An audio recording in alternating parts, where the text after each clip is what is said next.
Kemet 101 by Dr. Perry Kepper-Kyles vividly explores the often misunderstood culture of ancient Egypt, debunking myths, including the Asiatic origin of Nile Valley civilizations. It is a must-read for those interested in ancient Egyptian or African history. To fully grasp the part 1 of the book, The Foundations of Nile Valley Civilization, here are some images included, along with the history behind them. The contemporary map of Africa.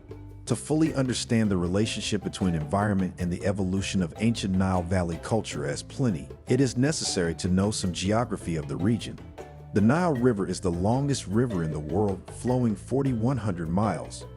The Nile River, or Hapi as the ancient Egyptians referred to it, flows from its origin in the heartland of Africa northward and ultimately empties into the Mediterranean. It is important to know Khartoum, which is where the White Nile and the Blue Nile come together. In antiquity, rich soil called silt flowed within the current of the Nile. The depositing of this rich soil along the river is what made this land fertile on each bank of the Nile. Most of the water that flows into the Sudan and Egypt comes from the highlands of Ethiopia. Another important anthropological finding with implications for the origin of human civilization in Africa is the Ashango bone, which is dated to be about 25,000 years old, found in the Democratic Republic of Congo. The greater significance of the Ashango bone is that it illustrates the existence of abstract thought and the expression of abstract thought in writing. Ethiopic or Afroasiatic language map. The map of African language families enables the use of linguistic findings, which is a very fruitful methodology. The linguistic evidence illustrates the centrality of Africa, Ethiopia specifically, in human linguistic development. As we trace back humans' origins by looking at their genes, we can trace back cultural origins simply by tracing their linguistic origins.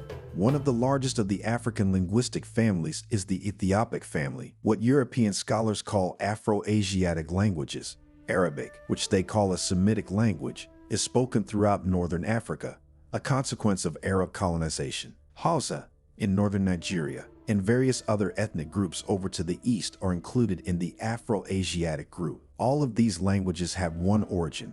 That origin is in Ethiopia, which is also the place where the oldest Homo sapien fossils are found. Since the whole of this language family originated in Ethiopia, there is no reason for this language family to be called Afro-Asiatic. The whole linguistic group should be referred to as Ethiopic. Map of Nubia. Nubia means land of gold. The map shows Nubia as it was well into the New Kingdom. Take a look at the cataracts, including the 6th, 5th, 4th cataract on down to the 1st cataract. The river is flowing downstream and the land is much higher in the southern parts. The river's stream and the diffusion of culture both flow down the Nile River. Thus, it is senseless to refer to the southernmost cataract as the 6th cataract and the northernmost as the 1st cataract. Therefore, to the southernmost cataract is the 1st cataract and the northernmost is the 6th cataract. Also, it is important to note the presence of Qustul. In antiquity, Qustul was in Nubia and not Egypt.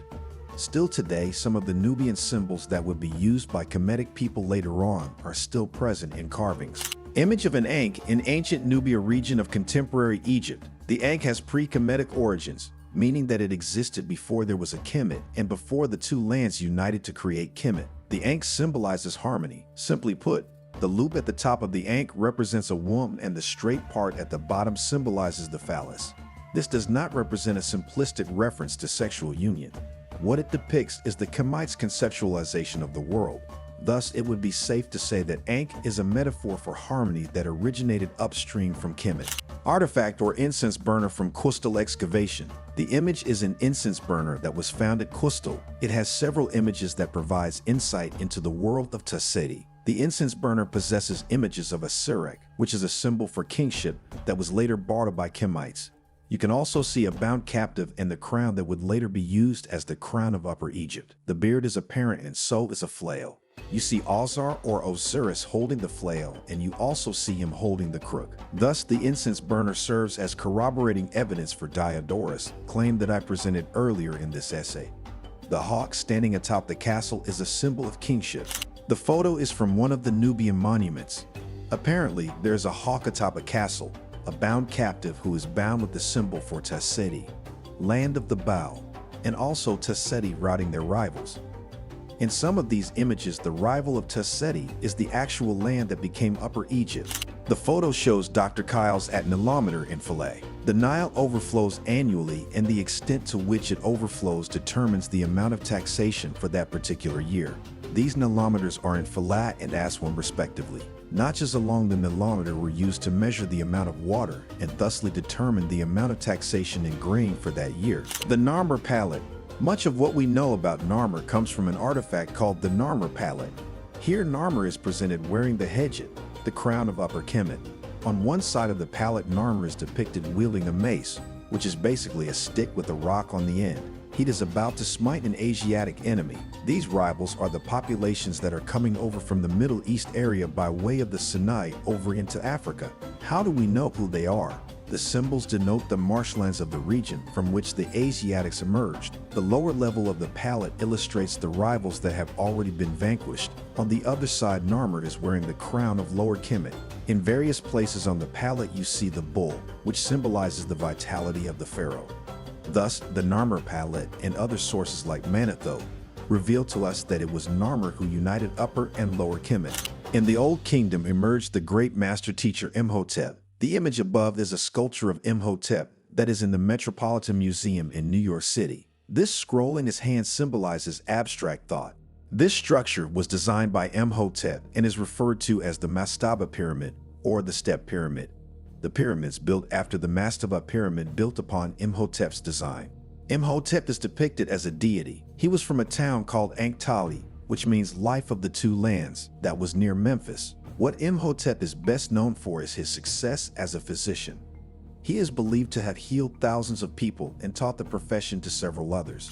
On the heels of Imhotep's Mastaba Pyramid, architects attempted to build pyramids with the exact same dimensions on each side, all coming to a single point. During the 4th dynasty, a pyramid was built for King Nebmad-Sneferu. The pyramid changes angles about halfway through. This was not a decision made by the architect. It was a decision made well into the building of it. Once design flaws were realized, this adjustment were made to quickly complete the project. Excavated Nubian burial. Nubian burials that were excavated tell us a lot about the Nubian way of life. Here, the deceased was buried with both bracelets and pottery. The bracelets could mean a couple of different things. They could mean trade was common, or that this person that accumulated wealth. Pottery signifies sedentary life that was enabled by agriculture. The foundation of these sophisticated civilizations was agriculture, which enabled them to meet their basic needs without moving. This is the Giza Plateau. On the far left is the Great Pyramid. When that pyramid was built for King Khufu, it appeared to be higher. The tradition of pyramid building was big in the 4th dynasty. You see a pyramid built by Khufu's son Khafre. It looks bigger than Khufu's, but it is built on higher ground. The 3rd pyramid from the left was built for Menkaura, who was the grandson of Khufu. Khufu, Khafre, and Menkaura are grandfather, son, and grandson. Menkaura's pyramid is about 281 feet high. Recent studies based on field research shows that the pyramids of Kemet, ancient Egypt, were built by paid laborers that were also Egyptian. One of the early Jewish writers by the name of Josephus attempted to prove the antiquity of the Jews by claiming that Jewish slaves built the Egyptian pyramids of mud and straw. Clearly, they were made of stone. Naturally occurring rock structures in the region of Upper Kemet, Nubia, or contemporary Egypt. Note the pyramidal shape. I believe that these pyramids symbolize the primeval mound, the mound from which life sprang forth and or their people originated. In Nubia, I saw mountainous rocks that looked pyramidal in form. The water in the above image would have been much lower before the building of the Aswan Dam. This would likely give a greater pyramidal effect. I strongly believe that the physical environment of this sacred region of Upper Kemet had an architectural influence on the establishment of the pyramids in Kemet. Image of the Asit or Isis and Alzar on Temple Wall in Egypt. Luxor Temple.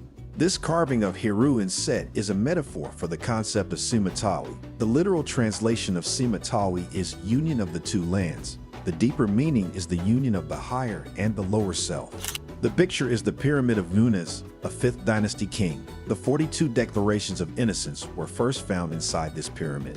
This judgment scene is from an artifact called the Papyrus of Hunetfer. The Kemetic temple of Ipit Rezit is commonly referred to today as the Temple of Luxor. This temple and the Karnak temple were the universities of the day. Kemetic priests were the most knowledgeable community in the world until well after the collapse of ancient Egypt. It lived a highly disciplined life and provided ethical guidance for the society as a whole. Visit adpbookstore.com and check the Kemet 101, an introduction to ancient Egyptian history and culture. You can also read our classical book series, African Studies and Diaspora book series. Visit African Diaspora Press, an African worldview for an African world experience.